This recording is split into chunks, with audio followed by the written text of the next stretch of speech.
You are now listening to the smooth sounds of Loveatiya. Ciao, beautiful souls. My name's Atiya, and I am your future bestie in your head. I am a sex-positive animal activist. I grew up in Queens, New York, and was homeschooled/unschooled for about 12 years. I was a virgin until I was 24 and attempted to have a hoe phase for 2 years, which eventually led me to being accidentally/intentionally celibate. And here we are today. My past left me with a lot of wild stories, a lot of lessons, and a hell of a lot of trauma. Thank God for my wicked sense of humor, because God only knows I would have perished by now. With that being said, this is your gentle reminder that the Loveatiya experience was created as a safe space for me to reflect and share the lessons that I've learned from past traumas. Shit gets real on this podcast, and topics such as domestic violence, sexual assault, substance abuse, depression, anxiety, and suicide may be referenced. If you are working through feeling triggered by certain topics, this may not be the show for you right now, and that's okay. Healing takes time and isn't linear. I'll be here when you're ready. Now, without further ado, the Loveatiya experience is an experience. So get ready for laughs, crazy story times, and life-changing pleasure tips here on the Loveatiya Experience podcast. Hello, you beautiful motherfucking souls. It's your girl, Loveatiya, and you are listening to the Loveatiya Experience, where I talk about this pussy. I am so excited because March is the month of not only Women's History Month, but this woman is making major history. I am actually currently in Mexico. Well, I'm currently in my bed right now, but when I post this, I'll currently be in Mexico. So we're just going to act like I'm there. But imagine the palm trees surrounding me, the beautiful cenotes by my feet. Just like fruit, so much fruit. Oh my God, I'm so excited, y'all. My mom and I are actually going to Mexico, or are in Mexico right now, looking for an apartment. Should I talk like it's now? I'm going to talk like it's now, because I'm pre-recording these episodes, because y'all, I have so much to say. I just cannot wait before the episode is posted. I have to just record what's on my mind immediately. I'm going to start recording random thoughts that I have throughout the day about, for instance, I had one about how insects can literally kill us if they wanted to, but we'll get back to that. And you already know that usually when I say we'll get back to that, we don't, because I be forgetting. I keep forgetting to come back to the topic. I keep forgetting. That's my song. Every time you need. Wait, I feel like I could do a really good impersonation. Hold on. Do y'all know him? George Michael? Wait. Every time you need, you can only say a lie. Wait, it's my part. Give your halo. Hey, you heard that? Oh my gosh. Did I post the episode yet where I talked about the fact that I rap? Nah, I don't think so. Well, I rap. No, I didn't yet. No, it's coming up. Oh, because that episode is hella triggering. I have to have a therapy session before I post that, because, yeah, it's a lot.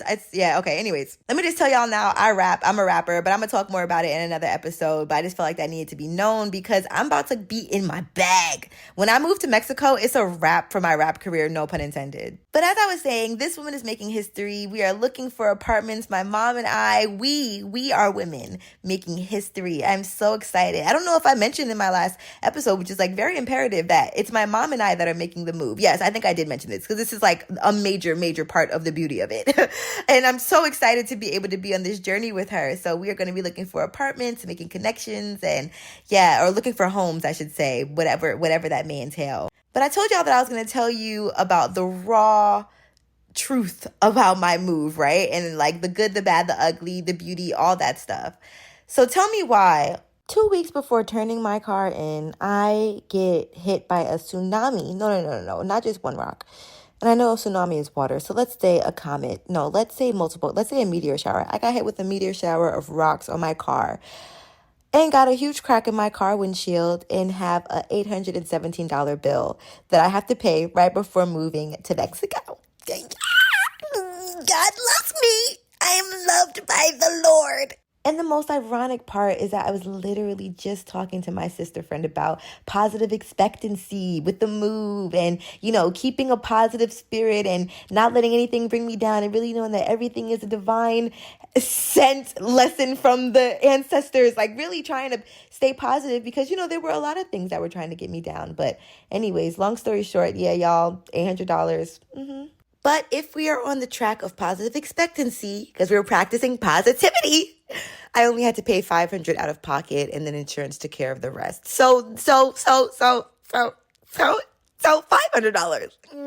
So grateful. Let me also mention that I decided to really take care of my mental health because in my very first episode, I told y'all that I discovered that I was mentally ill and mentally unhealthy and had to really make some radical choices to put myself first. So I left this job that was really detrimental to my mental health in 2022, around April. And I decided to really commit to putting all of my energy into my hair and skincare business, Ethereal by Iloveatiya, because I just wanted to show myself and show the universe that I knew that I had an amazing assortment of products that I made with my hands. And the only thing that was holding me back was really marketing it and the way that I was marketing it, because I felt like, oh, well, I'm posting Instagram posts about it and I'm posting TikToks, but we already know that Instagram and TikTok literally suppresses Black owned businesses. So I remember one time I was in business for 2 years, and a girl that I had on my Instagram for a really long time, for a couple of years, more than 2 years, commented on my post 2 years after she realized that I was in business and was like, girl, you have a business? And I'm like, yes, sis, I've been in business for 2 years now. This is obviously 2 years ago because it's going on my 4th year now. And she was like, I didn't even know, which then shows that Instagram wasn't showing any of my posts to her on her feed, which was just despicable to me. So I was so grateful for her support when she found me, but the fact that I was literally being suppressed was really discouraging. And even on my TikTok, I posted it, say that I have 100 followers on my Ethereal by Iloveatiya TikTok. I get 1 to 5 views. It doesn't even make sense. You're not even showing it to my 100 followers. They're worthy of seeing this. They are so deserving, and I'm so grateful for them, all 100 of them. So yeah, that got discouraging. But my point is that I didn't care. I would rather invest in myself and in my brand than spend more time putting all of my fabulous energy into somebody else's company. It was exhausting, and I wasn't being appreciated for it. Eventually, I was able to get a job that had a beautiful combination of everything that I was passionate in and everything that I believed in. But y'all, I can't lie, I severely sold myself short on this negotiation, I guess you would say.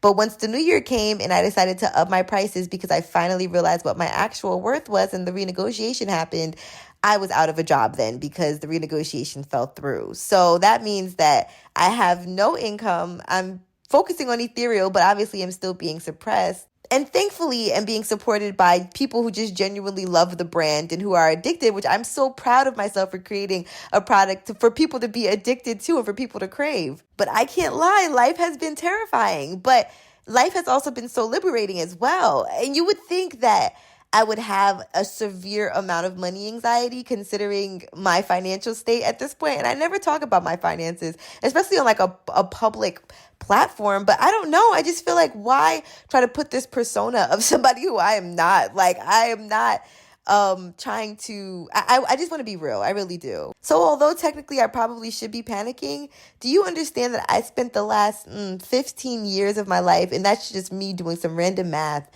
stressing about money? I'm talking about panic attacks, anxiety attacks, heaviness in my chest, just a unhealthy relationship with money severely. And then that led to an unhealthy relationship with myself. So I mentioned all that just to show or spread light as to why the $817.20 bill was so funny to me, because it's like, yes, I did have a moment where I spiraled and panicked and was like, oh, what the fuck do I have to do? How many dicks do I have to suck? And I say that, and I mean, I really was thinking about making an OnlyFans, and I'd have to suck dick for OnlyFans. But seriously, like, I panicked. And I had a great session the other day where I was able to talk about my relationship with money and my relationship with abundance and an abundant mindset and just having faith. I'd rather be abundant in peace and abundant in tools of healing than abundant financially, because I've met some rich and miserable people, and maybe some people won't agree with that, and that's okay. But based on what I've experienced and based on what I've seen out there when it comes to richness,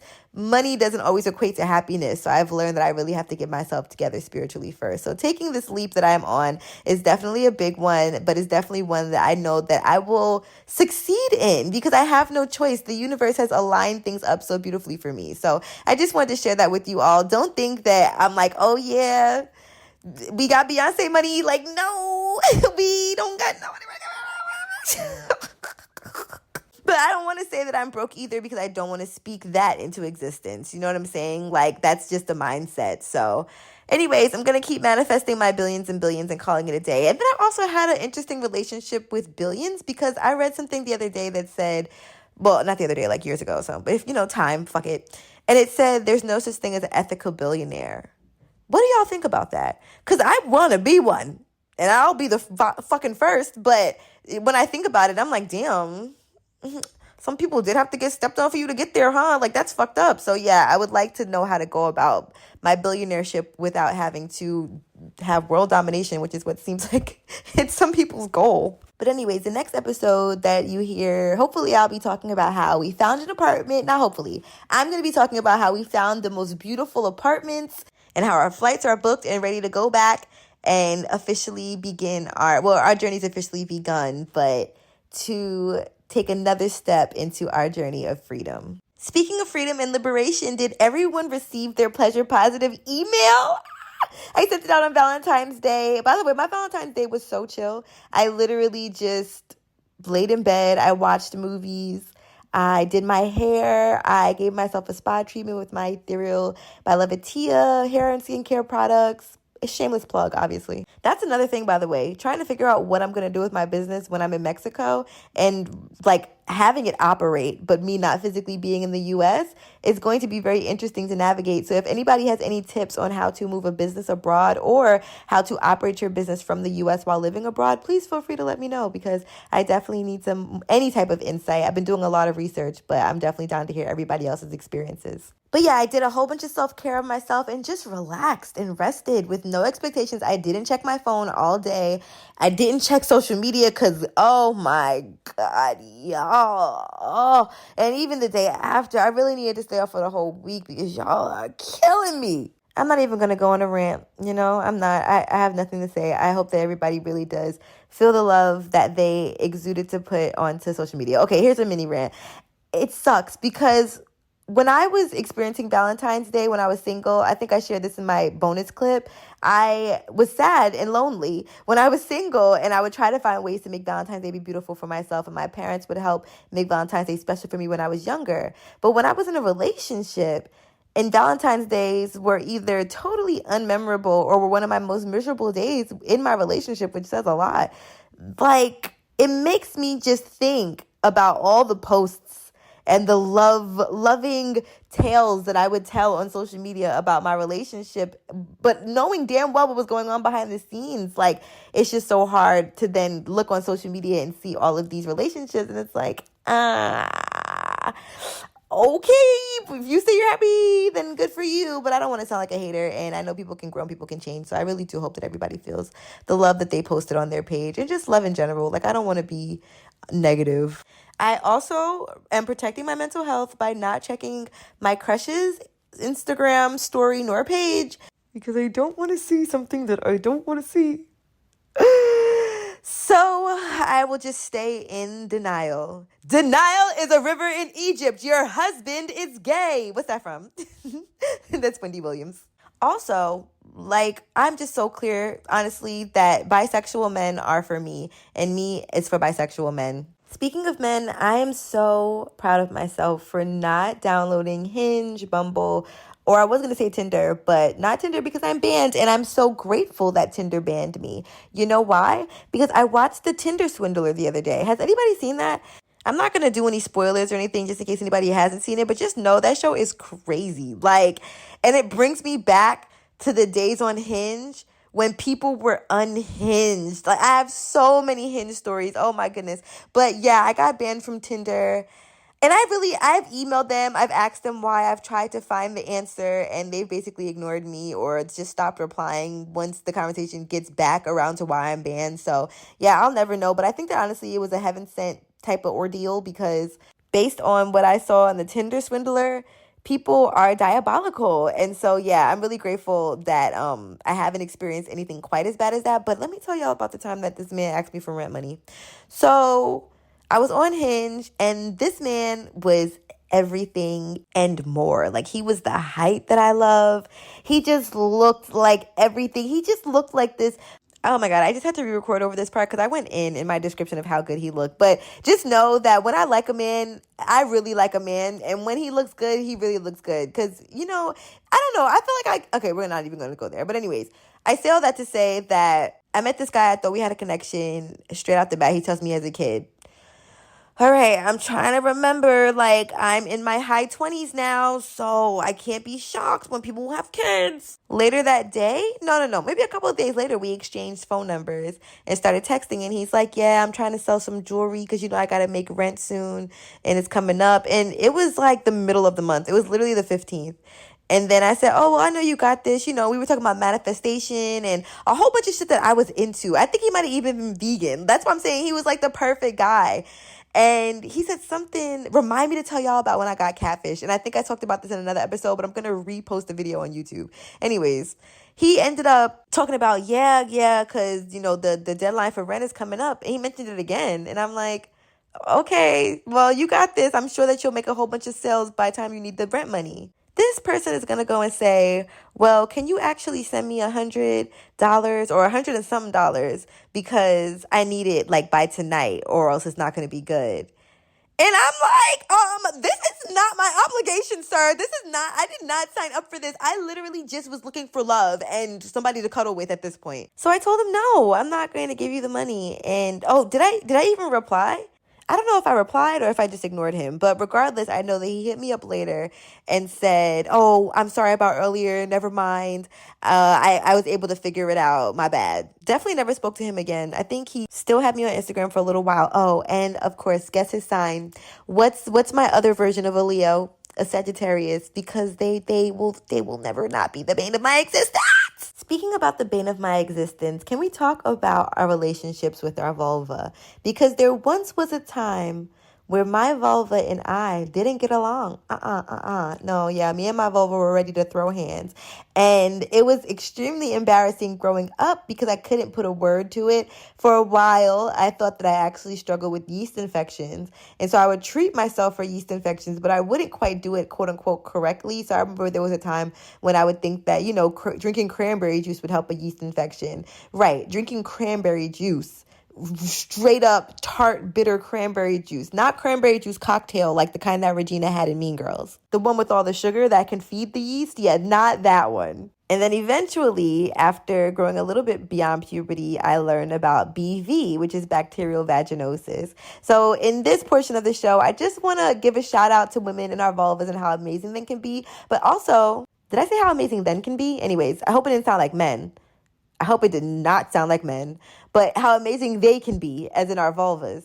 And I want to just talk about what a healthy vagina can look and smell like, and what a vagina that may need some extra love can look and smell like, and how to help that. It's time for our segment about the pussy and its scents. It's a bouquet of smells. What the hell? Sometimes it makes you go, woo. Sometimes it makes you go, ooh. Sometimes it makes you go, ooh. Sometimes it makes you go, ooh. All right, so I'm going to be reading from the article from thegreatest.com. And this article is called The Hidden Meaning Behind Your Vagina's Bouquet of Scents. Repeat after us. Every vagina has... Did I say vagina? Let's try this again. Don't say that yet. Okay, now repeat after us. Repeat after us. Don't say that part, though. Okay, say this part next. Repeat after us. Every vagina has a smell. Yup, every single one. Because vulva owners... Oh, this is a quote now. I'm sorry. Quote. Because vulva owners aren't taught their vagina will and should have some odor. Many feel self-conscious when their vaginas do have an odor, end quote, says Dr. Jackie. Y'all know Dr. Jackie, Queen Dr. Jackie, the OBGYN, who is most known. Well, I was introduced to her from Married to Medicine, but then I learned about all of the amazing things that she does. But there's no need to be shy about it. Vaginas smell the way they do for a reason. Why? Usually bacteria. No need to squirm. These bacteria are the good kind. They help the vagina maintain the environment it needs to stay healthy, says Dr. Walters. Am I saying her last name right? Yeah. And since the precise makeup of bacteria in the vagina is constantly changing based on the food you eat, your hygiene habits, menstrual cycle, and the last time you had sex, etc., it's normal for smells from strength to type to change quite a bit. Although most scents aren't something to worry about, sometimes it does warrant a trip to the doctor. Read on to learn why you're why you're catching that whiff, and if there's anything you need to do about it. All right, so now here's a breakdown of ways the vagina might smell. And it says, ways your vagina might smell that are totally healthy. Within a given month, heck, even a given day, the way your vagina smells can change quite a bit. Here's a breakdown of all the healthy variations. We have zippy or zesty. What can cause it? Bacteria, especially lactobacillus. Lactobacilli. Did I say it right? The pH of the healthy vagina is pretty acidic. Usually a pH between 3.8 and 4.5, thanks to the presence of lactobacilli, the good or protective bacteria, explains Sherry A. Ross. She's another OBGYN, and she's the author of 2 books, which if you head to this article, you can see all of that. The presence of these lactobacilli, which are the same strain of bacteria found in fermented foods like yogurt and sourdough bread, are what make the vagina smell a little zippy or zesty, she says. But so long as the scent isn't strong, it makes... Whoa, what the fuck is happening? Sorry, y'all, I'm multitasking. I'm on a Zoom call while recording my podcast. It's a thing. But anyways, it's just the Virgo in me. But it says, as so long as the scent isn't so strong, it makes your face wince. It's no cause for concern, which makes sense because that's usually what I'd find in kombucha. I know they have like lactobacilli, and that definitely helps me when it comes to maintaining and healing my BV. All right, so the next smell is going to be metal. And I'm going to talk about my BV experience, by the way, but I just wanted to read this off just to educate us for a second. So when it smells like metal, what can cause this is blood, like your period. During your menstrual cycle, a coppery scent is nothing to worry about. That's what blood smells like due to its iron content. Oh, that's interesting. And that's a quote from Dr. Felice Gersh, and she's also an author and I think a doctor. And it says this scent may be more noticeable if you free bleed or wear pads than if you wear tampons or a menstrual cup. I want to try a menstrual cup. However, if you're not menstruating or just finished menstruating, she recommends hitting up your gyno. It's not common, but it could indicate abnormal internal vaginal bleeding, she says. Oh, okay, that's very interesting. I appreciate that information. Next up is bleach. If it smells like bleach, the causes can be condoms, lube, or bacterial vaginosis. There are a few reasons why your bits might smell like a just clean bathroom. Usually, it's due to the fact that you just used a condom, dental dam, or a lube that had chemicals in it, says Dr. Walters. So if you just had sex, don't freak out. In a couple of hours, the odor should subside. Whoa. But if it's been a minute since you've used a protective barrier or lube, you might have bacterial vaginosis, a very common and easy to clear up infection caused by an overgrowth of not so good bacteria. All right, next up is pungent and spicy. What can cause it? Certain strong foods such as garlic, onion, and red meat. Ugh. Blame your last meal. Pungent foods and spices seem to take the fast lane in our bodies through our body, including vaginal secretions, causing especially intense smells under arms or on the scalp. That's interesting, and in the genital area. Foods that may give off a very noticeable odor include garlic and onions, turmeric and curry, blue cheese, and other fermented foods. Vegetables like cauliflower, cabbage, Brussels sprouts, broccoli, and asparagus, vinegar, red meat, liver, kidneys. Ew, like actual kidneys and liver? Seafood, and fish oil. Well, duh, obviously, of course. All right, next up is mulch, weed, or dirt. What can cause it? Sweat. All right, so if it smells like mulch, weed, or dirt, you're sweating. Box smell earthy like BO? Thank your sweat glands. Yup, sometimes the scent isn't being emitted by the vagina at all, but the sweat glands along your inner thighs, bikini line, and bum. Most of the sweat glands around your bits are called aprocene sweat glands, which release sweat with high protein and lipid content. According to Dr. Gersh, it's slightly stinkier than the sweat released from your eccrine glands. I think is how you say it. Let's say estrogen, let's just throw that out there too. Estrogen, eccrine? Okay, let's just, tomato, And that concludes our list of smells that you shouldn't quite worry about if you smell them. But here are some smells that may call for a chat with the doctor.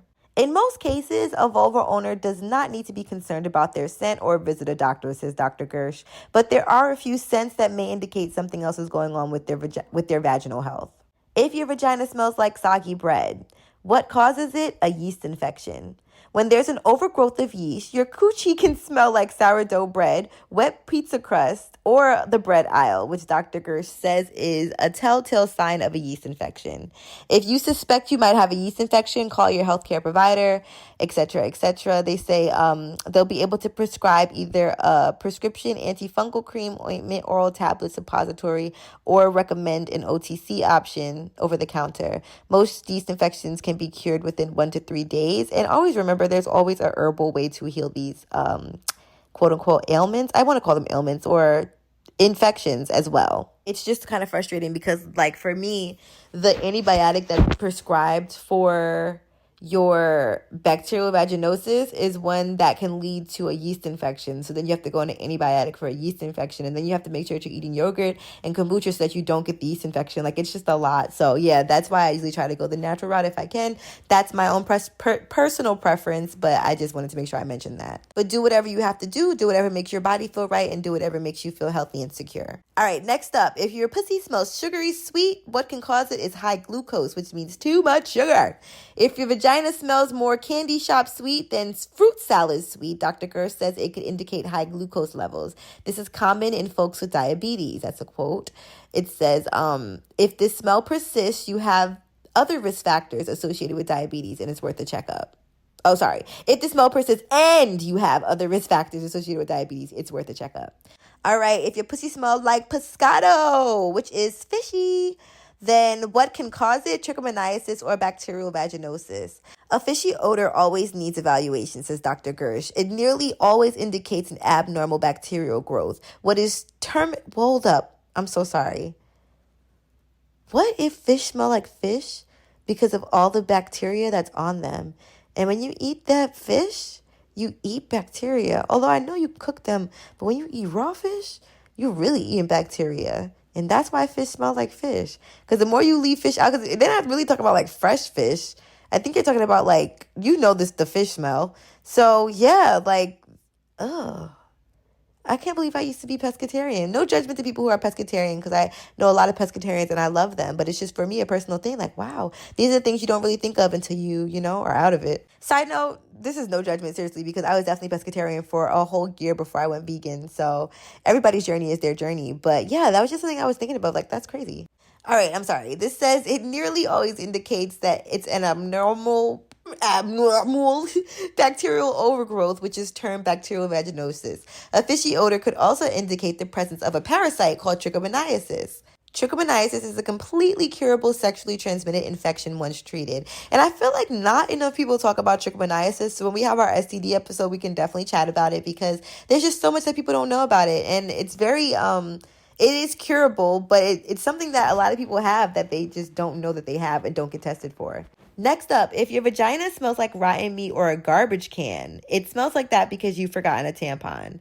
It's probably not your actual vagina, according to Dr. Walters. A pungent smell like something died inside is almost 99% of the time an old, decaying, retained tampon, she says. I see at least once or twice a month because it is very common amongst menstruators. If you can reach it, go ahead and gently pull it out yourself. Otherwise, go to your gynecologist and ask for a same-day appointment. Oh my gosh. I remember the day I almost got a tampon stuck in me because I almost lost the string, and I hate putting my fingers inside myself. Oh my God. It was terrifying, but thankfully I never left one in there. They also say that if your discharge is gray, it means that you might have bacterial vaginosis. If it's green, it means that you might have trichomoniasis, gonorrhea, or chlamydia. If it's chunky, then you might have a yeast infection. If it's light to dark brown, and if it's a few days after your period, then it's super normal. But any other time of the month, it's probably worth a call to your doctor.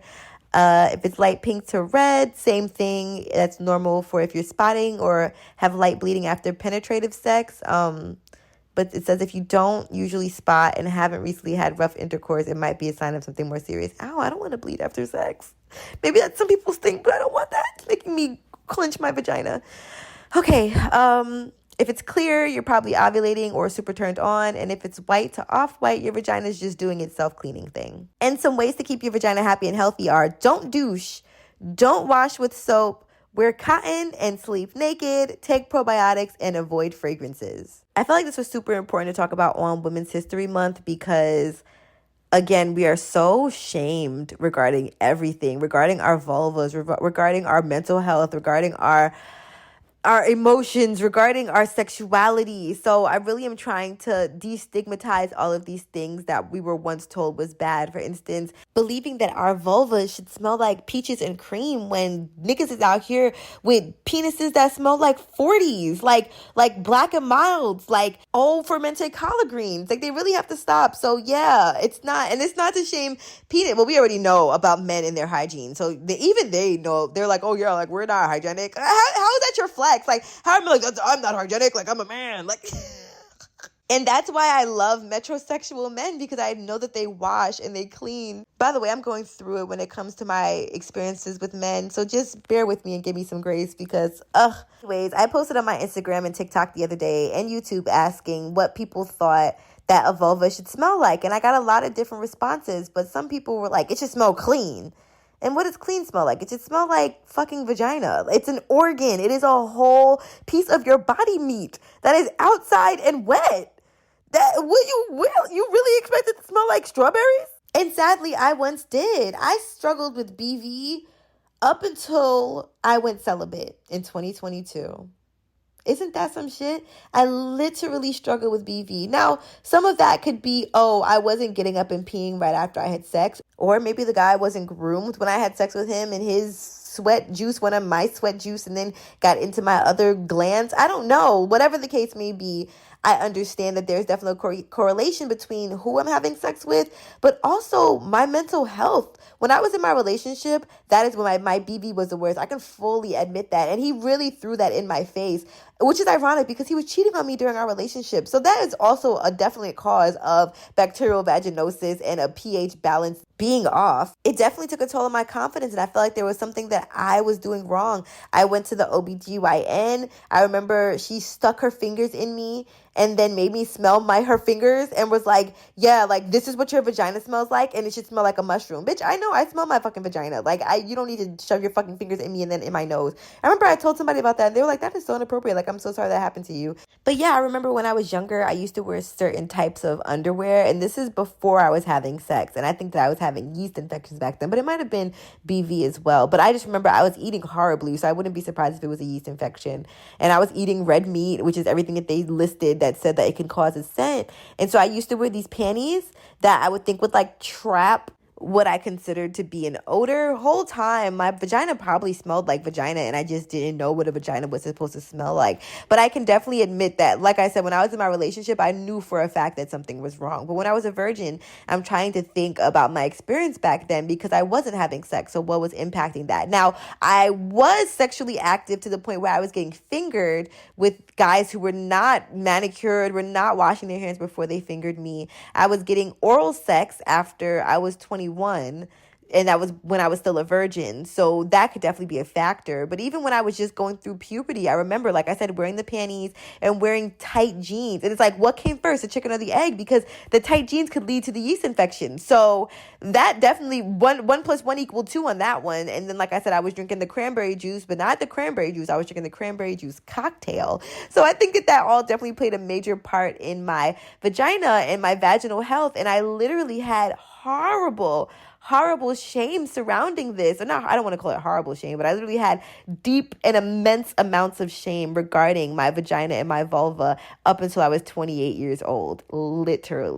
Literally, this is the first time that I've consistently woken up and done a smell check and been like, oh, I love the smell of my vagina. The other day it smelled like oatmeal, and I Googled it and there was nothing to tell me why. And I was so excited because I feel like that's how my vagina is supposed to smell. I feel like my vagina gives oatmeal, so I'm cool with that. And then also, sometimes you Google some shit and they'll be like, oh, you're some shit, like you're gonna, I don't know, your vagina's gonna explode. It's like, ah!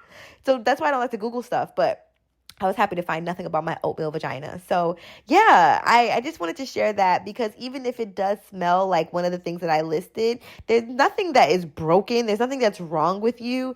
It's just your body is trying to indicate to you that something needs to be healed. And you just have to take a time out to heal that and know that you can heal yourself and know that your body is self-healing, but there are just certain outside factors that can add to your vaginal health. Again, such as stress. Oh my gosh, stress. like I said, I think that was a huge factor in my relationship. And even now, yes, I'm not having sex, but I'm also not allowing guys to stress me out, which I think has really played a big role in my vaginal health. And I also want to stay real with y'all. Like, my vagina isn't peaches and cream at all times. Like, this is a gentle reminder, again, because I feel like I just need to, like, push this into our psyches, that our vaginas are full-on organs. It's like wet organs at that. So there are so many factors. Even the other day, like, it was the last day of my cycle, and I felt like it was like spotting mixed with ovulation juice. And sometimes I should be smelling like, I don't even know how to describe it, but it doesn't smell like the freshest thing on earth. And I used to wear tampons to try to like shove the smell back up there, but that's not healthy. Really, we do so much. But the things that women go through, I feel like the more transparent I can be, the better, because I need you to know that you're not alone. But yeah, I had gotten a little whiff and I was like, what's that? Smells a little tangy. But then I gave myself fucking grace, because I'm like, I was just bleeding out of my vagina for 7 fucking days, maybe 6. So it's okay for it to have some kind of scent. Now, depending on the scent, that is when you should check it out. But fucking blood mixed with ovulation juice is going to smell a little bit like something. But it's so funny, because then it's also like the chemistry of that and your clothes, right? Because I like literally stuck my finger in my pants to like in my vagina to smell my fingers, and it didn't smell the same as like what I thought I was smelling before when I was like moving around and like dancing and shit. And then this happened in my dancing class. I was like utterly like, oh my God, can everybody smell me? Because that's the other thing. You always feel like people can smell you. And I hate that shit. And I just feel like I need to talk about this shit and be so transparent, because there's somebody out there who thinks that they can smell themselves. And it's like, can they smell me? But like, nobody said anything about my smell. So I don't know.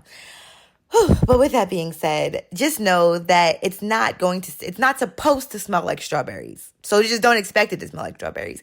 The best smelling scent you might get is the oatmeal. And like I said, my gynecologist had told me mushrooms. So it's supposed to smell earthy. So the takeaway should be, your vagina is normal. Your vulva is normal. It literally has glands that excrete juices that then attract bacteria, good bacteria and bad bacteria. It's just all about the balance of bacteria. Kombucha and probiotics are your best motherfucking friends. And then obviously, or maybe not obviously, but just staying on it with your hygiene can definitely make a difference as well. And that also means being discerning with who your partners are, because as I said, men are out there vocalizing like, oh, you know, I'm straight because I don't have good hygiene. That is like the weirdest shit I've ever heard. So just being conscious of things like that can definitely help you with your vaginal health, and knowing that you're not alone, and being kind to your vulva when it doesn't smell like oatmeal, or when it doesn't smell like what you want it to smell like. Because again, organ, flesh, wetness, just sweat. It's a lot going on down there. Even wearing wet bathing suits can cause you to get BV. So I really want to have a conversation. There's this TikToker, her name is Roxanne, and she is like the queen of BV education. But I would love to have her on my show once I start having guests, because I feel like that conversation would be so healing and so cathartic. Because as much as I'm talking to y'all about this, I still panic. Just like I told y'all at my dancing class the other day, I panicked because I thought that people could smell my after P-Dog scent, P-Dog being period. So yeah. Yes, just know you are not alone. You are not alone. I am here with you. My vulva's here with you. And though you think it's stank, it isn't that rank. Cause you are not. Oh my God, I'm gonna make a Volvo remix. I'm making it. Moving on to the next segment of the show. Now, I know that Valentine's Day is over, but I still think that self-care and self-love and love in general should be spread every single day. So I wanted to give some suggestions of gifts that you can give somebody that you absolutely love. This would be a really quick segment, but it was just something really cute that I thought I could do, that I know if I received these as gifts, I would be utterly in love with you. So I'm not saying that this is subliminal. I'm just saying that these are suggestions to help somebody else fall in love with you. But also feel free to get these things for me too if you want. Should I make an Amazon wish list? Is that what this is? Like an OnlyFans? Like, do I make requests? I don't know. I also think I want to make an OnlyFans, y'all. I think I'm going to eat fruit in a sexy way. Anyways, the first gift that I would give to somebody is from the company Imani Jewelry. And that is a woman-owned business and a Black-owned business. So that's 2 perks right there, right off the bat. But the thing that makes Imani super special is that all of their earrings are asymmetrical, and everything that they use, all of the materials are handcrafted and come from the earth. I'm talking about natural shells, natural crystals. And to me personally, and I've seen a lot of testimonials about this, you can literally feel the healing energy put behind the making of every single product and behind the stones and just everything. I can literally feel the healing energy from the jewelry that I wear from Imani Jewelry. So that's one gift. The next gift also involves the earth, but in a different way, and that is a gift from Heaven High NYC. And you already know, if you go to their website, you can get your menu sent to you. They have specials all the time, but this is literally plant medicine delivered to your door, and it's legal. So it's just 1,000% extra amazing. It's just, to me, the perfect gift that you can get somebody. Whether they're into plant medicine or not, they probably want to try it, but are just nervous or don't know where to get it from. So I'm just saying, you could open a door for love with Heaven High NYC.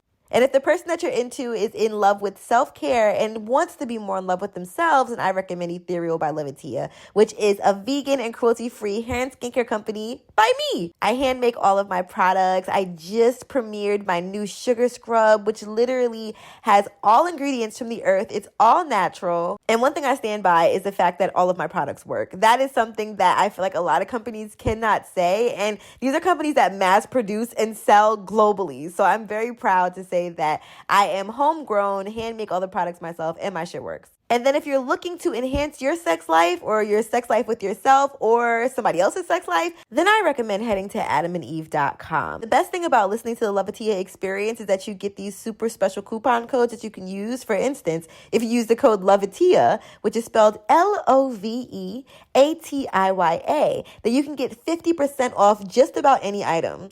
Plus you get free shipping, and it's discreet, and you get 3 free gifts, and you get 3 free movies. Like, come on, you're just getting a whole bunch when you use my code. So that's definitely an amazing gift. I have not given a sex toy and gotten a bad reaction from it. But, pick and choose who you give it to, and you know your people the best. So don't take my advice, but take it, because I just feel like everybody needs a sex toy. And it's just like plant medicine. It's like people want to try it, but they don't know how to get into it, so they're scared to take the leap. So yeah, definitely recommend all of those as gift options, because we don't need to just give gifts on holidays. We can give gifts to ourselves, and we can give gifts to other people. And then it's also great when you can get discounts on them. And I don't know if I mentioned this, but if you use the code Iloveatiya for Imani Jewelry, then you get 10% off your purchase as well. Lastly, I have a super special coupon code that you can use for my self-care products, but you have to sign up for my email list to get that. And signing up for the email list is super free, and it's my Pleasure Positive email list.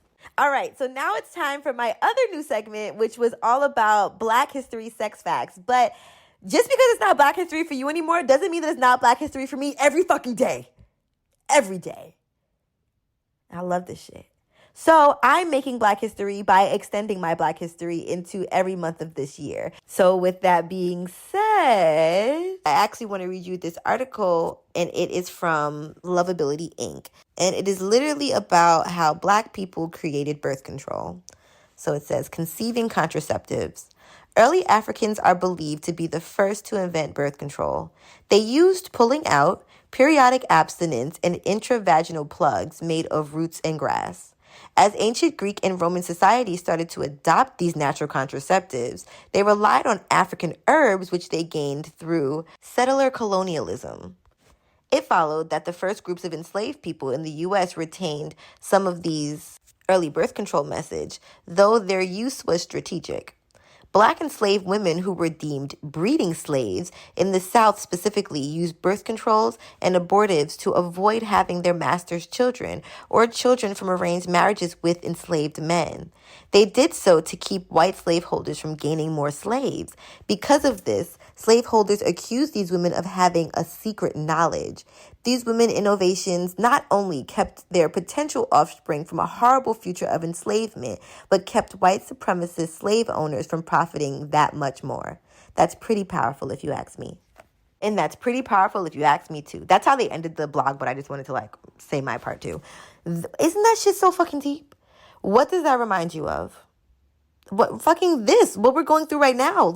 We still have to fight for our womanhood and for our sacredness and for our reproductive systems. And it's they try to make us believe that we have no say in how we can heal ourselves and how we can make choices for ourselves. And it's just so overwhelming. But I appreciate stories like this because it just shows how inventive our ancestors were and how powerful we are because we literally come from them. So that is my Black History fact of this episode. And I hope that it definitely brought some light to a couple of things, because this is definitely interesting to me. It's also interesting to me how the European places then took these herbs, these African herbs, and then we're using them in their world. Like, oh, okay, one more thing stolen from us. Like, we can't even have birth control, but go off. Without further ado, y'all already know what time it is, and it is time for a motherfucking story time. Before I go into story time, I just like to go on a lesbian rant really fast.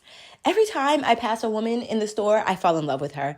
One time, recently, this week, I saw a woman literally fell in actual love. It was like, oh, I think that she can have my whole soul. So I feel like God is holding me back from lesbianism, because God knows that I have a lack of self-control when it comes to being madly in love with women. I mean, I told y'all, when I had my first lesbian experience, I fell in love with her the second day that we knew each other, but I might even go with the first. You know, I'm just saying. And it's crazy because there's this thing in the queer community amongst lesbians, not all, to where bisexual people just seem to get a bad rep sometimes. So I feel like that's one of the reasons why I fell in love so fast. No. I was just enamored with the girl. Really, honestly and truly, I was.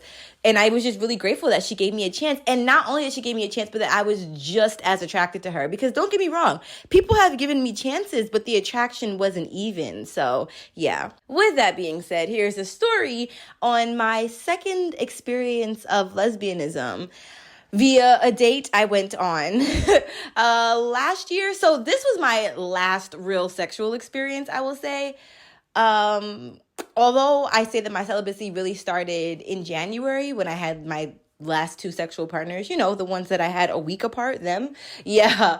When I realized I was really wildin', but I'm like, no judgment to anybody who's doing that. Atiya, was wildin' for myself. So technically, I feel like this was my last official sexual experience, but you will see, we'll get to that at the end.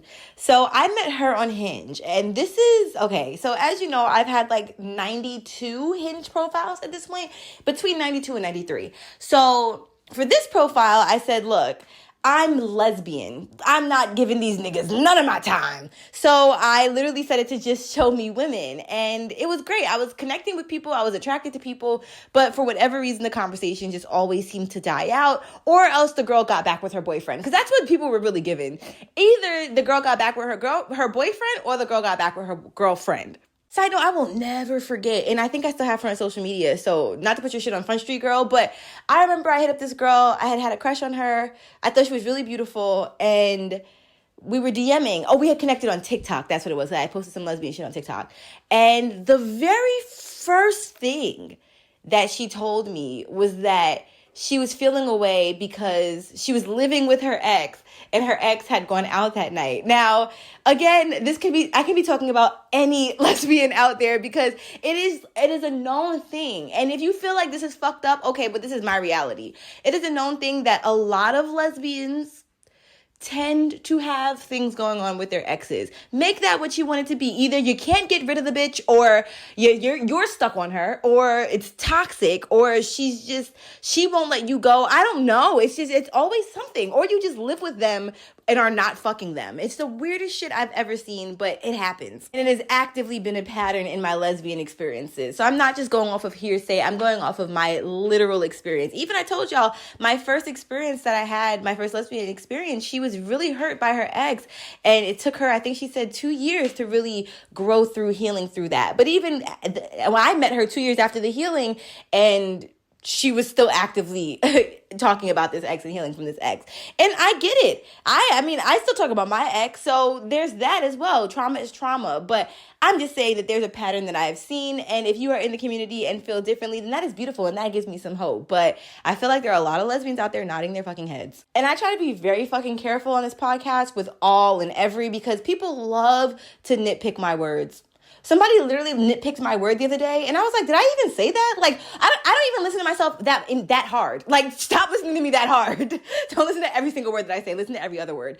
Just kidding. Listen to every single word that I say. But with that being said, I am going to really talk about this story now. So I met her on Hinge. I set up my Hinge profile to just meet women, and I had it as, I think, Black women, Hispanic women, probably like Indian, Asian. Yeah, like I was down relatively down to just explore any culture. So we meet in person. I don't know how I just skipped all that, but I just don't really necessarily remember talking to her necessarily on the app, and I don't even remember exchanging phone numbers. But at one point we did, and we ended up planning a date to one of my favorite Mexican restaurants here in Atlanta. Why do I feel like I remember her being, no, that happened on another date. I went on another date one time, and this girl was so dressed up, and I came in jeans and like a crop hoodie. I felt so bad. Like, I literally felt like a nigga. I'm like, wow, I am no better. But with that being said, I don't remember what she was wearing, but I do know that I had like a short sleeve turtleneck on, I believe, in jeans. I want to say we hugged, said, how you doing? And then she immediately trauma dumped on me and told me that she was in recovery for something that I'm not even going to mention because it can be extremely triggering to certain people. But I will just say that it was a lot to tell someone within the first let's give it 15 seconds of meeting them. That was a lot. Like, before we even sat down, you're telling me about your trauma? All right. I mean, my type of girl. I'm cool on it. I love talking about trauma. Let's heal. So we sit down, and the waiter comes over, and they're like, hey, here are our drink specials. We have this tequila drink, and the girl that I was with, we're going to call her Europe. She says, oh, that's the drink of my people. And so, she says, that's the water for my people. Now, what culture says that? Maybe a lot of cultures, but the one that I'm the most familiar with is Mexican culture. Every time I go to Mexico, they're like, oh, tequila is the water of our people. So I then excitedly say, oh, are you of Mexican descent? Or something like that. And she says, no, I'm from Just because I feel like it's mad specific, I'm just going to say just a European place because it's a lot of countries in Europe. But the place that she was like by way of, so it's like her origin was from Europe, but then her family moved to a Spanish-speaking country. And I don't even remember if she lived there herself. But all I know is that she was white, and I wasn't prepared to go on a date with a white woman. I'm trying to see if I had seen The Woman King yet, because I feel like that definitely like cemented a lot of shit that I had in my head. And this is not to bash anybody who enjoys that, but for me, I don't know. I just feel like I can see my ancestors looking at me like, what is that? Okay, in Bridesmaids, when there's when Kristen Wiig is impersonating being like a ball, like little testicles, and then she puts her hand on her hips and she pokes her eye out and she's trying to act like she's either a ball or a penis. I can't remember, but that's how I feel like my ancestors are watching me like, bitch, you better not. You know what we survived through, so I wasn't expecting this. And I grew up in a very Black rights radical household, so it's not that I hate white people, it's just I know white people hate me. No, it's not that I have hate in my heart. It's that I just know the history and I know the oppression, and the fact that the oppression is still happening, it just seems fucked up and like very ironic. So if I would have actively went on this date with the knowledge that she was European, then that's different. But the fact that I didn't know, I just felt a little bit ambushed, and I felt like she kind of tried to finesse making herself seem, I don't know how to phrase it, but I just feel like I got ethnically catfished a little bit. So it was just an adjustment. But whatever, we're on this date. We're having a great time. It's no problem. I wouldn't want somebody to judge me for my race. So, all right, cool. New experience. But what wasn't cool was the fact that she then had to tell me about all of her Black friends at her job and how she actually has this like really quote unquote, y'all, why do I have the hiccups now? No, why do I literally have the hiccups? Why is it always something when I'm trying to record this podcast? You know why? Because it's going to make me so successful. So thank you for your patience. In the midst of my hiccups, I will be back. All right, I'm back. To y'all, it probably felt like 1 second, but to me, it felt like 2 years. My date, Europe, starts going in about how she has these Black friends at her jobs, and they make these really inappropriate jokes together, and she thinks it's so hilarious. And then she told me one of the jokes, and because I was a people pleaser at the time, I laughed at it like barely, but it wasn't, I didn't even get it. I still don't get it to this day. But they would make like racially disparaging or disparaging jokes to each other, like her and her Black coworker. And then it was just, I don't know, she just felt the need to really share that with me for whatever reason. Another thing that is a pattern in my life when it comes to lesbianism is polyamory. I don't think that they're synonymous. And in my mind, that just means I don't think that they go hand in hand. But I do believe that maybe it's an Atlanta thing. I don't know. If you are a lesbian in a different city outside of Atlanta, is there a lot of polyamory that seems to be growing in your community? Because although my first relationship with polyamory wasn't the healthiest, it really opened my eyes up to understand a new way of loving and to know that there are so many different ways of loving than what was shoved down our throats by literally society. Another thing that I think is really interesting is although I asked if people see this in the lesbian community, it's actually more so from what I've seen in the bisexual community. And I only say that because the two experiences I had was one with the woman that was bi and then with another woman who was a lesbian. But in both instances, the polyamorous aspect of the relationship was introduced by the woman in the relationship. And I think that that is something to speak on too. Because what are men really in relationships for? What are we really in relationships with men for is the real question. For real, let's talk about that in the next episode. Like, what is the actual point of being in a relationship with a man? Somebody let me know. So I get it. And I understand that the aspect of being able to love and give love to multiple partners in multiple different ways. Like, I think that's actually an amazing concept. There is this amazing episode of Explained on Netflix, and it talks about monogamy and non-monogamy. And honestly, I think that if I were to go down the route of non-monogamy, it would be ethical non-monogamy. Because even polyamory, I think, has some guidelines and rules. They're not guidelines or rules per se, but there's just differences. Like how I mentioned polyandry and polygamy and things of that sort. There are all different clauses in these. I'm trying to find the word. Clause is not the word, but whatever. You get what I'm trying to say. They all have different meanings. So Europe apparently met this couple, got really close with both people, the woman and the man in the couple, in the relationship. Ended up, I think, I don't even remember the details, but all I know is that she's a lesbian. So she was focused more on the woman and ended up becoming friends with the guy. The guy, from what I remember, actually didn't want to be in a polyamorous relationship, but he went along with it for his girlfriend because he didn't have a partner of his own, and him and his girlfriend had been dating for years. Like, when I say years, I mean like childhood sweethearts. I'm talking like I know them, but I figured this is the most vague ass episode regarding a person, so you can't pinpoint who this is. So I think it's okay if I share this information. But with that being said, yeah, so it got complicated because then the roommate of the couple got involved and it became like I didn't even know what the fuck. It was just a lot. All I know, it was too much and it was too many bodies in one situation. Like, it was too many instances where somebody can slip up in something else and then it just is too complicated. And I'm done with the complicated polyamorous relationships. And it's not even like she was trying to invite me into that relationship per se, but to know that I would be sexually active with her and eventually, and then know that she is exchanging bodily fluids with multiple different people. The difference between that and somebody who is single and it just has multiple sexual partners is no different, in my personal opinion, right? Because there's always the uncertainty of you don't know not what your partner is doing, but what that other partner has done and how truthful and honest that other partner is being.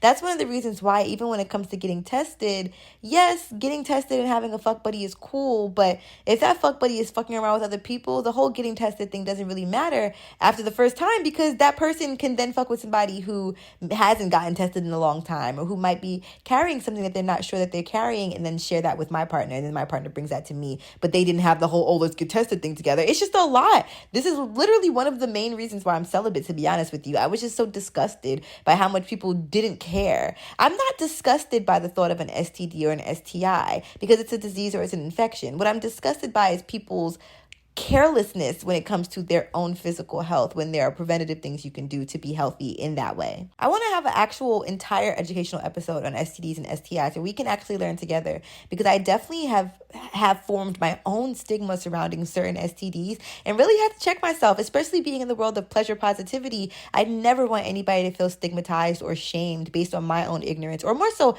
my own fear. It was like almost like I had too much information. So I'm looking forward to having that conversation. But long story short, old girl was in a polyamorous relationship with a conglomeration of things happening, and it was just a lot. It was also kind of fishy because although she identified with being a full-on lesbian and wasn't attracted to men, she did form this bond and then had sex with the guy.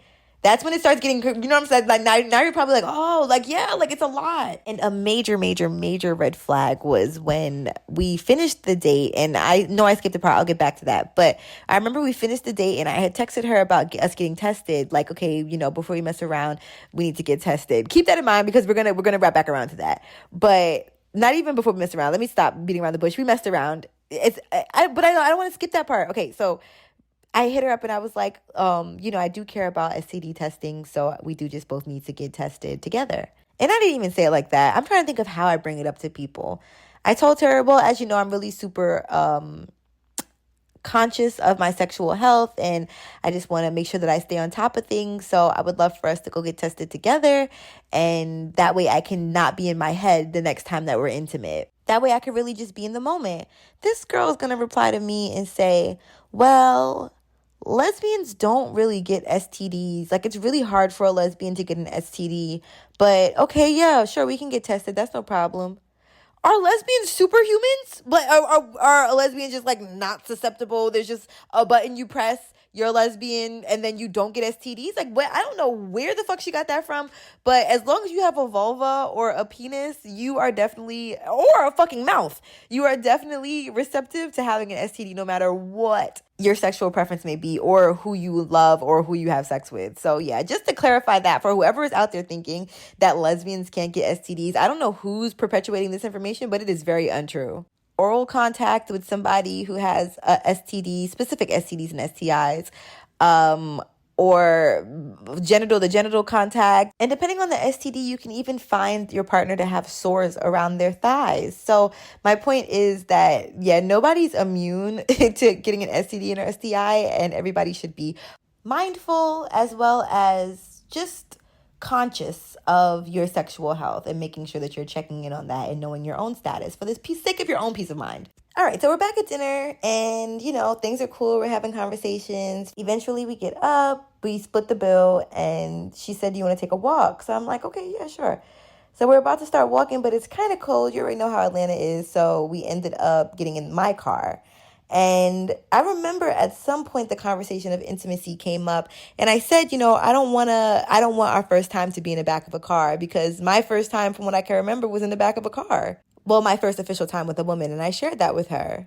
And so she's like, okay, no problem at all, but can I just taste your lips? So we start kissing, but the whole time we're kissing, why do our teeth keep bumping? This is not anything that I've ever experienced with anyone of the melanated sort. So this was definitely something new for me. Has anybody ever experienced that before? Or was that just, it couldn't have been me. Because I've kissed plenty of folks. Plenty. Especially when I was a virgin. I actually kissed more as a virgin. I actually had more intimacy in my life as a virgin than I have within the 2 years that I've been having sex. And at this point, it's by choice, but it's just so interesting. And honestly, I feel like I had more fun when I was a virgin than when I was sexually active. But we'll get back to that at some point in some other episode. I'll just do a whole episode about my virginity, honestly. But this moment with her ended up transpiring into us having oral sex in the car. And before we even got to the oral, because I wasn't even going to do the oral because I didn't know the girl, we were just fingering. And I, as a lesbian, really, really, really enjoy pleasuring my partner, which is how I know that I'm a lesbian, because I really don't be giving a fuck about these niggas when I'm fucking around with them. I just want to be intimate, and they don't want to be intimate. So obviously that is a flaw on my part, because I am not choosing the right partners. And I also was being chosen, and I don't always like that. I like to be the chooser. And then when I was choosing from a place of low vibration. So, not all my choices were the best. Like I said, not every sexual experience I've had with a man was horrible, but I will definitely say 1 out of 10 sexual experiences, literally, those are the literal numbers of things. Only one experience has been extremely orgasmically pleasurable for me, and one where I felt safe. All of the other ones, there was some sort of unsafety involved. So I really felt like I just naturally loved women a lot more based on how safe I felt around them. But in this situation, I wasn't even as turned on as I normally am for a woman. And that is very interesting to me. So in this situation, although I consented to it, even though I had set that boundary in the beginning, I do feel like I genuinely was down to explore our bodies together. It definitely wasn't the same experience that I had. And obviously nothing's going to be the same experience as my first lesbian experience. That was just a different person and a different connection. But it definitely paled in comparison when it came to the passion and the being in the moment. And it was very almost performative, so it felt. And that was something that I learned in my other relationship with a woman, that's such a heterosexual thing almost. to feel like you have to reach the peak of an orgasm. The entire experience should be orgasmic. I mentioned this in my lesbian experience episode. So it just seemed like the things that she was saying were things that maybe she thought that I wanted her to say. I don't even know. But when I say performative, y'all know what I mean. So it was performative. If you don't know what I mean, then it's okay. We'll talk about it in a different time. But being that my motto for the last, I don't know how many years has been, if you line up 10 women, I'm going to think 8 of them are attractive and be like utterly turned on by them. And if you line up 10 guys, I might be able to pick one that I'm really turned on by, but maybe not. I might pick one or two that's But yeah, the equivalence in my attraction just pales in comparison when it comes to women versus men. So my point is that I thought that it would just be this instant orgasmic experience with this woman, not realizing like, oh, I'm demisexual in all aspects. So I need to be emotionally connected to this person no matter what their sex is. And I think that we did skip some of that, being that we were fucking around in the car right after our 2-hour date. There's a lot to get to know about a person. And then you have the added stuff of the polyamorous relationship, et cetera, et cetera. So that was definitely very eye-opening for me. And I think I judged it for a while, to be honest with you. And I judged myself. And I remember when I got home that night, we had the whole STD conversation and getting tested. And that's when she hit me with the lesbians don't get STDs thing. And I remember she wanted to see me again, and I didn't. I think that my life was just really busy at the time. And I'm trying to remember if this is before or after I went to New Orleans. I think it's before, which means that it's before my grandma passed. Anything that happened in 2022 was an utter blur to me. It honestly was. I just disassociated throughout the entire year while still experiencing an immense amount of pain. So that's why I can't quite remember what happened after this, but I do remember that I wrote her out something really, really sweet, and it was just me expressing that I felt like she was a beautiful person, and I was really grateful for her time and for her energy, and I felt like I wanted to make sure that I talked to her the way that I would want to be spoken to, or the way that I would want to be, not broken up with, but the way that I would want to be told that the connection isn't quite the same and reciprocated in the same way, because she was really, really sweet and really, really sending me things that showed me that she was really interested and wanting to see me again and all that stuff. And I couldn't deal with that. But I did deal with that in making sure that I dealt with it respectfully and not prolonging it. And I'm really proud of myself, because I definitely was thinking about my people pleasing earlier, and I was thinking about how much time I wasted. So much time was wasted in my life, people pleasing. And I'm not going to even say that it was wasted, because I had to go through that to get to where I am today. And I'm grateful that at 28, I'm really seeing the light and seeing my worth. And I know I've mentioned even replying to text messages and stuff like that. I used to reply to people in obligation because I just felt like that's what I was supposed to do. So I never want to live like that again. And when I say an obligation, I mean the speed that I replied to them, or just replying to certain people. Some people I didn't even want to have a conversation with, and I would just reply because I wanted to be nice. And I'm reading this book, Not Nice. I told y'all my sister friend and my mom both put me onto it. And yeah, it was hard for me to get through because it was actually hitting really close to home, like really, really close to home. So with that being said, I was proud of myself for how I handled it. And I can't remember her response per se, but I will say that I think it ended very gracefully. I don't remember there being any big blow up or anything like that. And yeah, I wish her the best, but I can't even lie. That whole lesbians don't get STDs thing threw me for a whole loop, because it wasn't like she was just saying, oh, I think. No, she was saying this like it was a fact. And that was a lot to handle, honestly. So when it comes to my lesbian experiences now, I've been really trying to flex my pussy power, but I will say that I've been taking baby steps. For instance, I went to the club the other day, or a lounge more so, and I saw these 2 beautiful women. One was my waitress, the other one was another waitress, but she just had this amazing ass energy. So by the end of the night, I got my waitress's phone number. I'm lying. I just manifested that shit though. I got my waitress's Instagram. And then I had also gotten the other waitress's Instagram, and she gave us a hug at the end, and it was just beautiful. But the thing about lesbians and about women that I have crushes on is I can never tell the difference between a femme lesbian and a beautiful girl that's just being kind and friendly. So that is definitely a thing that I struggle with when it comes to lesbianism. And I think I might have talked about this in my other episode, but really, I personally am really, really, really turned on by feminine women, by femininity, by women that I want to say that look like me, but no, I'm just attracted to women. And I will say that I've also had some traumatic experiences with lesbians who may not be feminine present, or femmes, I guess you would say, or femme presenting. So I wonder if those multiple occasions have scarred me from opening my heart up to more mask presenting lesbians. I hope that I'm using the right terminology, but please know that I'm trying to be as not PC but respectful as possible. But from what I've learned from being in the queer community, I feel as though those are proper terms to use. And I think sometimes I feel guilty, honestly. And I don't know if anybody else experiences this, but I literally feel guilt for liking femme presenting women, or more so for having somewhat of a hard no when it comes to what I know I'm attracted to and what I know I'm not attracted to. And I think that entering my unapologetic phase of life, which is what I'm in right now, will definitely help me in talking about it and verbalizing with it, because I'm not the only one out there. But I feel like there's a literal pocket of femme lesbians who are not dating at all because we don't know that we're femmes. Like, I feel like we need to have a tattoo or wear a sticker or wear a button or something like that. And I'd also like to not judge my relationship, because I'm judging myself, but really not judge my experiences that I've had with women who I may not consider to be my type, because I don't know what type of, I wasn't the person that I am today.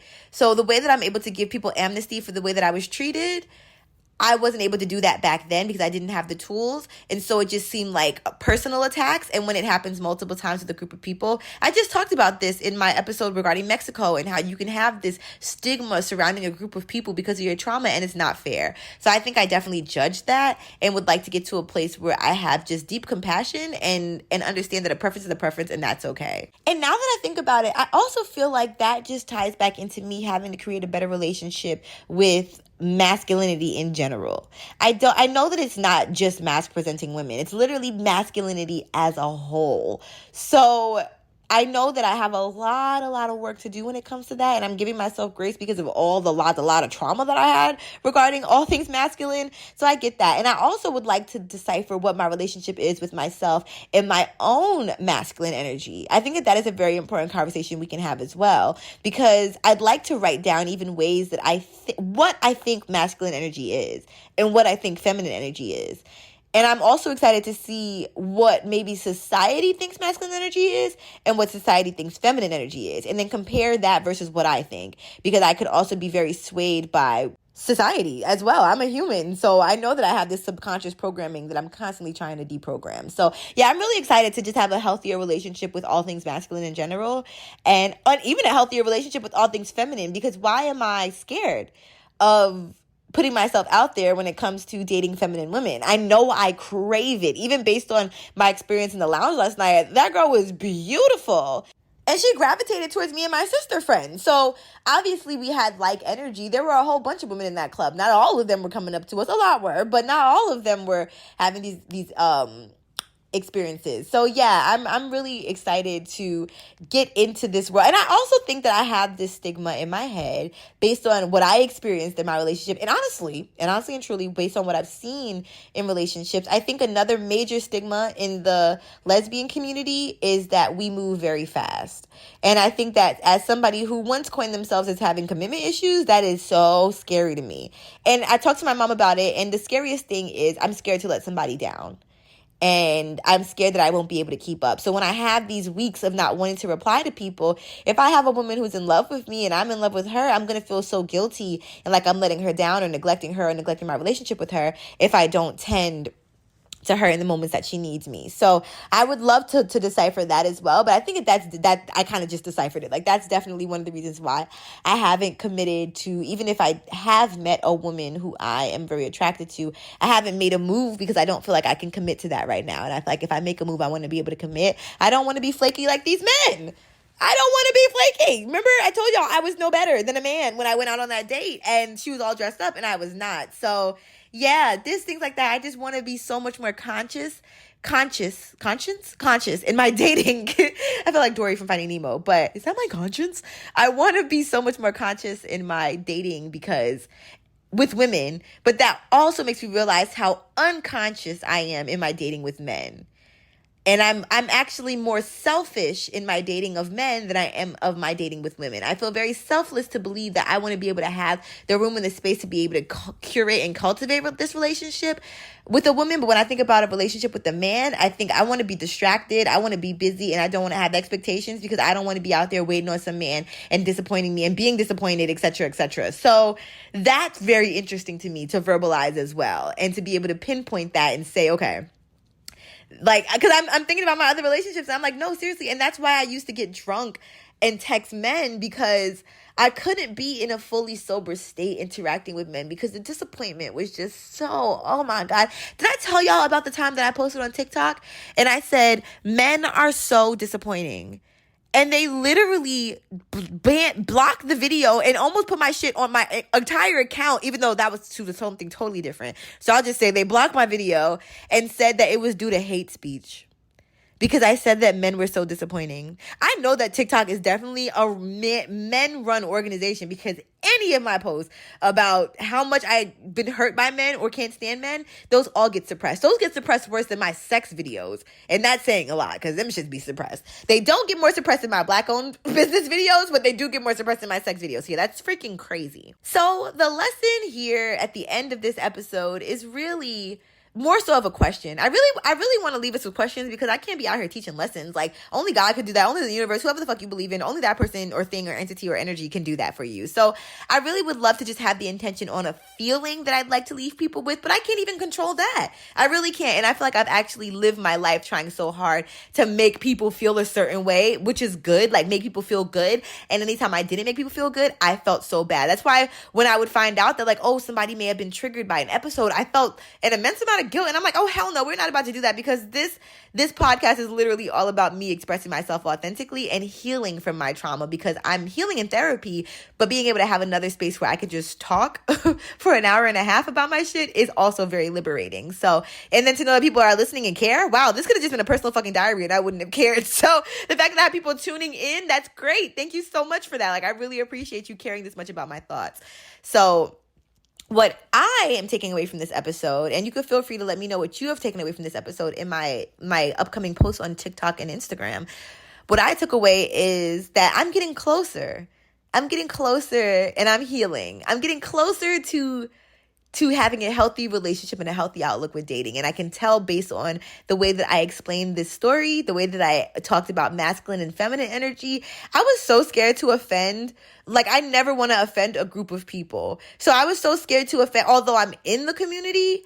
I just know that there are just certain things that should and shouldn't be said, and certain things that can be really offensive. So I'm trying my best to really be as inclusive and compassionate as possible. And I never just want to be out here just fucking being rude and like fucking people up with my words. So, but I will say that I think being able to talk about my relationship with mask-presenting women versus femme-presenting women has definitely helped and has felt very cathartic, and has made me realize it's bigger than just mask-presenting women. It's masculinity as a whole. And I'm excited to dive into figuring out what my relationship with masculinity is. So I'm not going to keep saying I'm going to have part 1, part 2, part 3 of these experiences or of these stories, but I will say that I would like to have somewhere where we can have more discussions and more talks about how to break these things down. Like I told y'all, I put something about soulmates on my page the other day on my Pinterest. It's a workshop or a worksheet. You could do it yourself. It's on one of my Pinterest boards, and it's about writing and manifesting out what you'd want from your soulmate.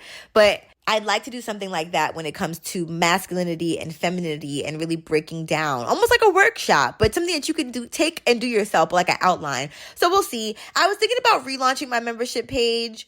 I really am tempted. Let me know if I should in the comments, and if you would subscribe. I don't know. And what would you want to be included in that? Because I feel like the videos were cool, and I'm like, that's fine. We can definitely go back to doing video. The editing of video was a lot, but it's okay. We'll figure it out. And also, the early access was a little bit overwhelming for me, I will say. But now that I'm recording my content in bulk, which is really great, because I feel like when I'm on a roll of talking to y'all, I love it. And back in the day, I was really pushing this shit to them. Y'all know I was posting episodes on Mondays, and Sunday's supposed to be my day, and it was a lot. So I think that this hiatus and this recalibration that I took in December definitely helped me. But I just want to know, what do you want? What would you like from me? Do you want more sex tips? Do you want more masturbation tips? Because I'm not having sex, I can definitely learn things for when we do start having sex again, for those who are having sex. But I think that self-pleasure and self-love has always been my main passion. My friend the other day was like, oh my God, I miss dick so much. And I was like, yeah. I don't. I said yeah, and then I don't. I reneged immediately because I don't miss dick. I don't miss it. Like, I literally don't. The friction, it's just a lot. So I miss intimacy with people that I feel cared about by, which is very rare. So I miss basically what I never had. Woo! So anyways, I'm super excited to be able to continue to share this lesbian journey with y'all. And thank you. I'm so grateful. Like my aunt the other day, she said something about men. And then my face probably turned up a little bit. But before my face could even turn up, she said, or women. And and I was just so grateful. Like I really do feel like, I'm not going to say everybody accepted me and my sexuality, but I really just am thankful, not only for accepting me, but for people like my aunt who go the extra mile and like with these visualizations that they have, like she had a visualization of me and a partner, and for being so inclusive like that. That just meant the world to me. And I'm going to tell her this as well. But yeah, I was really grateful for that. So yeah, I feel like the more comfortable I can get with my own sexuality, the more others will get with it too. Although this is an experience for me. So whoever is having difficulties, that's on them. But like I said, I'm just grateful for the supportive people. And for the people I don't even have to ask for support. It's just second nature. And that's really dope. So I'm so grateful. I love this. I want to end it on a high note. So I'm going to ask for you to please give yourself a hug for me. You giving it? Give it, squeeze tight. And don't forget to be kind to yourself and to be kind to animals on this next episode. I don't know what the fuck we're going to be talking about, but it's going to be a great one. And I cannot wait to, get this content out to y'all. This is great. Let me know what you want to know, what you want to hear, what you want to say, what you're going to do, Snooky. And don't forget to subscribe to my free email list where you can get some pleasure positive tips. I posted the one for Valentine's Day, but you can find that in my archive. So yeah, you get a whole bunch of coupon codes and shit. It's dope. I love you so much. And I hope that you have a great time listening to this. Seriously. Cue the motherfucking outro. Yeah.